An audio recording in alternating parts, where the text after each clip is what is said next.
berkumpul di tempat ini dalam keadaan sehat. Salawat serta salam semoga tetap tercurah kepada baginda Nabi Muhammad Sallallahu Alaihi Wasallam.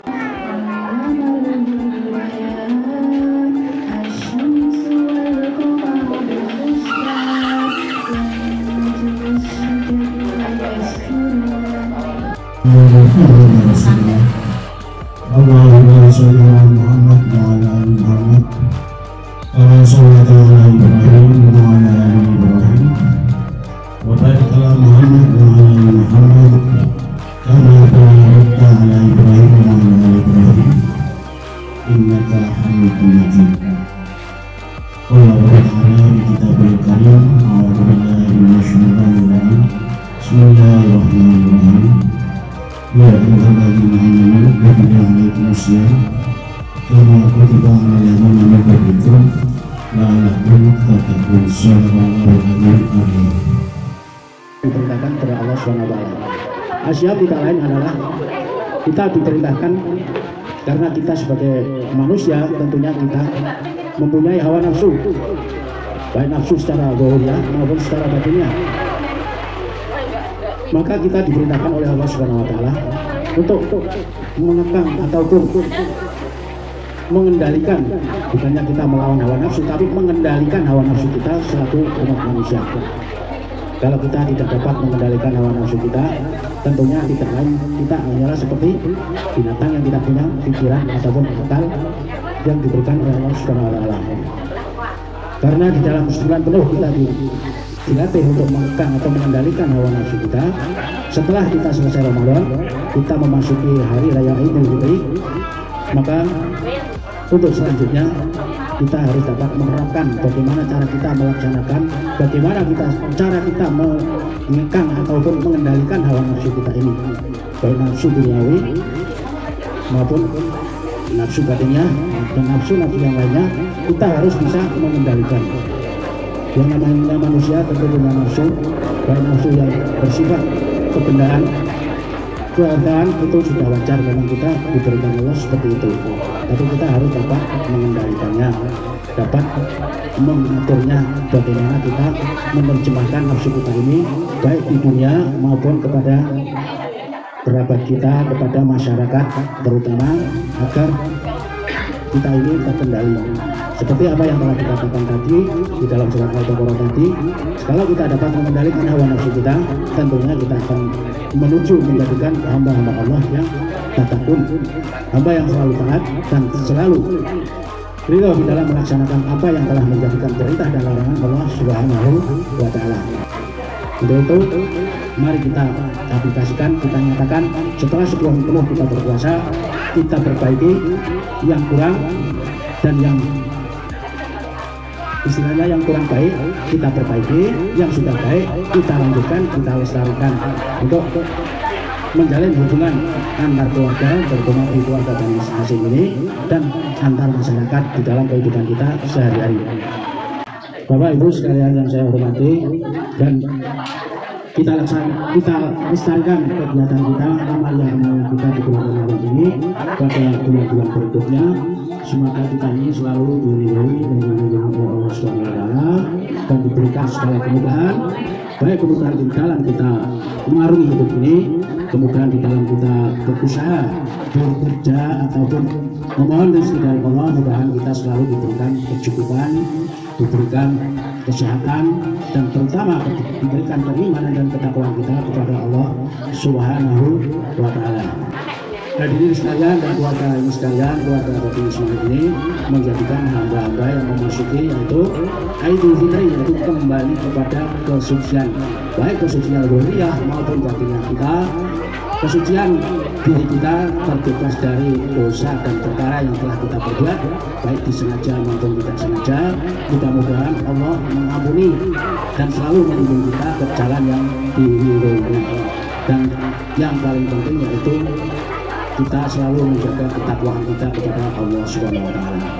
Hadirin yang saya hormati, di dalam acara halal bihalal dan Ismail ini, marilah jangan lupa kita yang telah ditinggalkan oleh orang tua kita, yang telah ditinggalkan oleh saudara-saudara kita, terutama di dalam keluarga Bani Ismail ini, jangan lupa kita dapat berkumpul seperti ini. Maka beliau-beliau yang telah mendahului kita, mereka telah berkumpul di makbar sana. Jangan lupa kita selalu berdoa dan berdoa memohonkan ampun kepada Allah Subhanahu wa Ta'ala. Mudah-mudahan keluarga kita, terutama orang tua kita, saudara-saudara kita yang telah meninggal mendahului kita di sana, selalu kan diberi kemudahan-kemudahan, ketenangan-ketenangan, dan kelapangan-kelapangan di alam kuburnya. Maka kita sebagai anak, sebagai putu, dan sebagai jangka, dan sebagai yang selanjutnya yang lainnya, jangan lupa setelah kita melaksanakan ibadah sholat, terutama setelah kita melaksanakan sholat fardu, kita doakan orang tua kita. Semoga mereka merasa bahagia, merasa tenang di alam sana, diasihi, diampuni oleh Allah Subhanahu wa Ta'ala segala kesalahan dan kekeliruannya, dan mudah-mudahan dapat diterima semua amal ibadahnya di sisi Allah Subhanahu wa Ta'ala sampai nanti di yaumul hisab. Ada 3 perkara yang dapat menyambung kepada ahli kubur, kepada orang tua kita, kepada saudara-saudara kita yang telah meninggal, yaitu ilam salah satunya, kecuali 3 perkara, yaitu sedekah jariah, au ilmu yang manfaat, yaitu ilmu yang bermanfaat, dan yang ketiga yaitu awalatul soleh, yaitu anak-anak yang soleh, anak-anak yang selalu berbakti pertama kepada Allah Subhanahu wa Ta'ala dan berbakti kepada orang tuanya masing-masing. Maka doanya akan terkabul oleh Allah Subhanahu wa Ta'ala, yang selalu dikirimkan, dimohonkan, dilibatkan untuk sang ahli kubur, orang tua kita, saudara kita, dan yang lain-lainnya, itu akan diterima oleh Allah Subhanahu wa Ta'ala. Terutama yaitu doa anak-anak kita, anak-anak kita yang soleh dan soleha, juga cucu-cucunya yang soleh dan soleha. Jangan lupa kita di sini dapat makan enak, minum enak, duduk enak, tidur enak. Maka yang di alam kubur di sana selalu menantikan doa kita masing-masing. Jangan lupa itu, sekali lagi jangan lupa kita selaku anak-anaknya, cucu-cucunya selalu mendoakan kepada orang-orang tua kita agar mereka pun merasa bahagia. Mereka pun merasa bahagia kalau melihat anak dan cucunya berkumpul seperti ini, dan selalu mengutamakan ukhuwah ataupun kerukunan di antara keluarga ini, baik yang jauh maupun yang dekat. Kita dapat saling memberikan nasihat, saling membantu, dan yang lain-lainnya. Pokoknya kita ujung-ujungnya kita harus selalu bersatu, rukun dulu. Semoga apa yang kita upayakan ini selalu diridhoi oleh Allah Subhanahu wa Ta'ala, dan mudah-mudahan orang tua kita yang di alam kubur sana, maka saya tekankan untuk masalah orang tua kita yang telah mendahului kita itu, dia sudah tidak mengharapkan apa-apa lagi, hanya mengharapkan doa-doa kita selaku anak-anak, cucu, dan yang lain-lainnya, selalu memanjatkan doanya.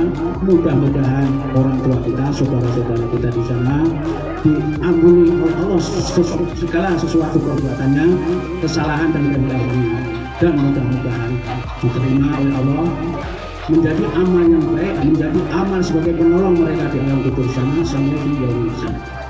Maka dari itu kita sekalian, keluarga besar Bani Ismail ini, mari kita selalu menjaga ibadah kita, selalu kita menjaga perintah Allah, terutama yaitu langkah kita di dalam mendirikan sholat 5 waktu, dan ditambah dengan sholat-sholat sunnah yang lainnya.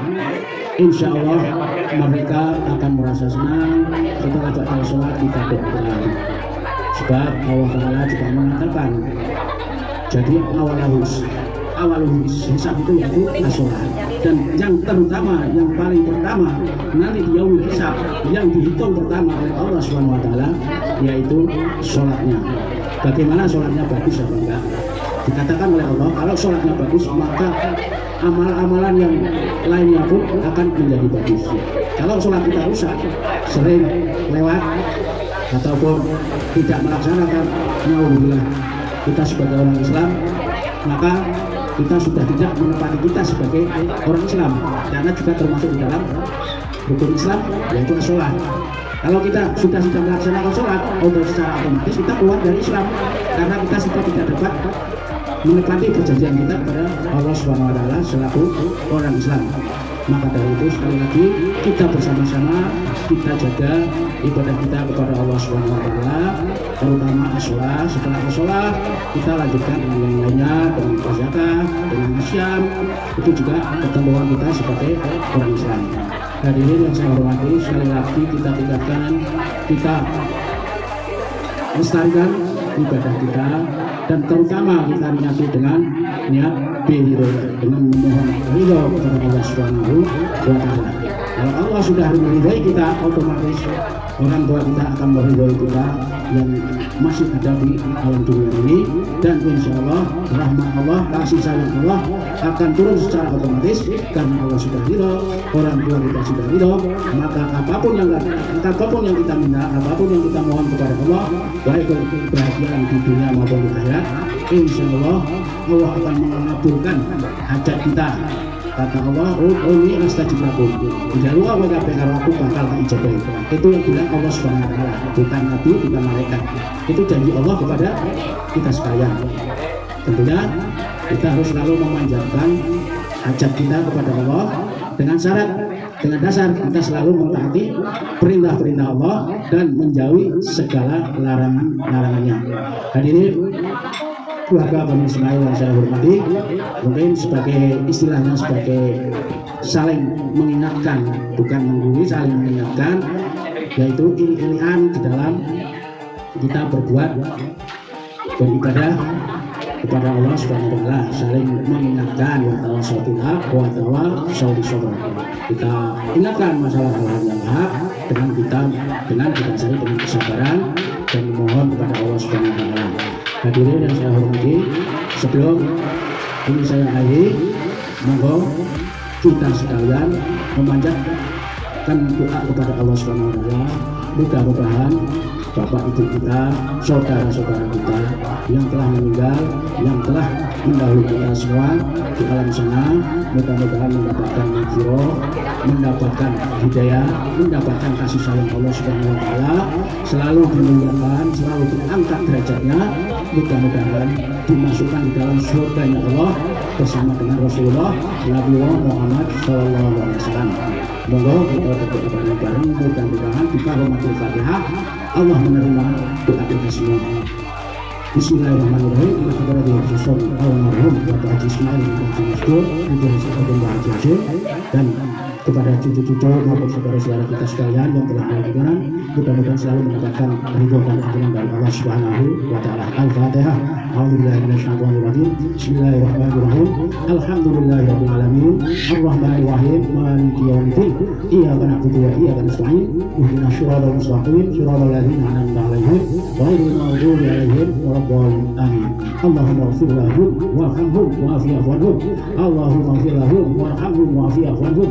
Allahumma ighfir lahum warhamhum wa'afi anhum.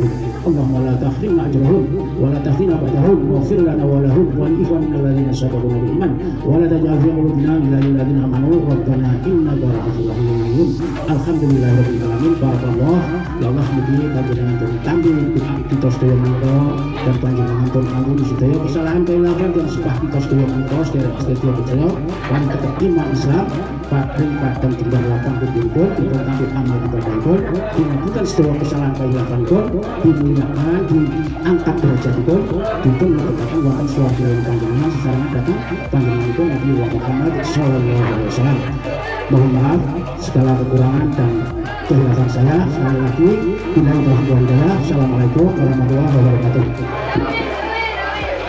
Acara yang selanjutnya sekaligus acara terakhir yaitu penutup. Marilah kita tutup acara pada pagi hari ini dengan membaca hamdalah. Sebelum acara penutup, marilah kita dengarkan terlebih dahulu sambutan dari putra tertua dari Bapak Ismail. Kepadanya kami persilakan. Assalamualaikum warahmatullahi wabarakatuh. Waalaikumsalam warahmatullahi. Kami haturkan terima kasih kepada sanak saudara kita, pada cucu kita, pada adik-adik kita, kepada mbak kita, mahon, semua terkecuali. Mohon maaf kalau kami tidak bisa menyebutkan satu persatu bersulit. Jadi ini untuk keseluruhan saja. Terima kasih atas terselenggaranya acara ini. Dan marilah kita tetap jaga kerukunan, kita jaga ubuh kita. Dan walaupun kita berbeda pandangan, tapi kita tetap satu tujuan. Beda pandangan kita masing-masing. Ada yang hijau, ada yang kuning, ada yang biru, ada yang coklat, itu semua keindahan. Dan kita patut syukuri kepada Allah Subhanahu wa Ta'ala. Sebab Allah telah berfirman di dalam surat Al-Fath ayat yang pertama, inna fatahna maka fathahna yaghfir Allahu ma taqaddama min adalah sakinah fi dalam maka ini bersatu hatilah kita. Jangan kita merasa tinggi hati, jangan kita merasa kita sudah merasa benar sendiri. Kita itu tidak ada apa-apanya dengan mereka. Sebab tutur kita, buyut kita, yang mereka tahu belum tentu kita tahu. Yang kita tahu belum tentu kita tahu. Jadi semua kita adalah tolabul ilmi fardhatun. Kita selama hidup adalah kita mencari ilmu. Dari dua garba ibu sampai kita memuliakan dan selamanya kita adalah belajar dan mencari ilmu. Kita tidak ada apa-apanya. Apa? Coba kita dengarkan syair Taufik Ismail. Ada anak bertanya pada bapak. Ada anak bertanya pada bapaknya, buat apa berlapar-lapar kita puasa? Ada anak bertanya pada bapaknya, tarawih tadarus apa itu artinya? Yang namanya puasa. Kata harus itu kita harus merendahkan diri, kita sujud di bawah tanah bahwa kita itu tidak ada apa-apanya. Kita itu tidak ada apa-apanya. Harta benda, ketampanan kita, kecantikan kita, semua musnah. Nyawa kita pun akan diambil kapan kita siap. Jadi jangan merasa kita coba sekali, tapi kita tekankan pada anak cucu kita. Kita jangan tergantung pada apa itu namanya kimia. Sebab di dalam Quran itu sudah difirmankan oleh Allah. Watini, wazaituni, waturi sinina, wahadzal baladi amin. Laqad khalaqnal insana fi ahsani taqwim. Coba cucu-cucu kita sudah paham semua. Sampai laqad khalaqnal insana fi ahsani taqwim. Coba kita artikan. Coba kalau kita itu menggurui, kita itu tidak pernah mengaji, kita tidak pernah. Coba dalam surat Ibrahim kita berdoa tidak usah kita, ya kita tidak dilarang kita ziarah kubur, itu tempat peristirahatan kita yang terbaik, itu proses waktu 3 jam. Coba di surat Ibrahim yang terakhir itu berbunyi Rabbana wa taqabbal du'a rabbana firli walidayya walil mu'minina yauma yaqumul hisab. Cucu-cucunya sudah semua tahu artinya. Dan di tengahnya ada waman akholu fa'inaka ghafurur rahim liyudkhilal mu'minina wal mu'minati jannah. Itu semua sudah tahu cucu kita, kecuali Pak D tidak pernah mendengar lantunan ayat-ayat suci. Kita bayangkan Pak D itu tidak pernah mempelajari ayat suci sekalipun, hanya ingin tahu, ingin mengerti. Coba kalau sudah Allah mengunci pintu kita, hati kita dengan kita, sumun bukmun umyun fahum la yakin, ironis itu. Nauzubillah, sudah dikunci pendengarannya, sudah dikunci pandangannya, sudah dikunci langkahnya, semua sudah dikunci. Dan yang ironis lagi sudah dikunci mata hatinya. Jadi kita merasa kita itu ada apa? Kita ada apa? Syukurlah kita Bani Ismail tetap rukun, tetap kita jaga ruh. Dan kami yang tidak bisa secara material, kita hanya mendorong dari belakang dan kita setuju dengan ini. Jangan untuk memecah belah, kita persatukan. Coba kalau Anda ingat surat Ar-Ra'd gimana punya Hisam itu sudah tahu, Raisi semua dia sudah tahu semua, kecuali Pak Bakon tidak pernah dengar ya. Surat Ar-Ra'd bagaimana? Itu kan firman, itu bukan hadis, bukan apa itu firman. Kalau firman sama hadis itu kita pisah-pisahkan ya gitu. Kurang lebihnya kami mesti banyak kesalahan, bukan seandainya ada kesalahan kami manusia tetapnya salah dan lupa, tapi kami insya Allah akan selalu memperbaiki kesalahan kita. Sebab di dalam surat Al-Asr juga telah diterangkan wal asri, demi waktu innal insana, sesungguhnya manusia dalam keadaan merugi setiap langkah, setiap detik, setiap saat kita semakin rugi. Illa ladzina amanu, kecuali orang-orang yang beriman, wa amilus sholihat, dan yang beramal saleh, wa tawassaw bil haq, dengan melawan barang-barang yang hak, barang-barang yang benar, jangan yang batil. Wa tawassaw bis sabr, kunci dari benar sabar, kesabaran tanpa ada batasnya. Manusia lumrah pasti punya nafsu. Sekian kiranya kita. Terima kasih. Mohon maaf atas kesalahan saya. Assalamualaikum warahmatullahi wabarakatuh.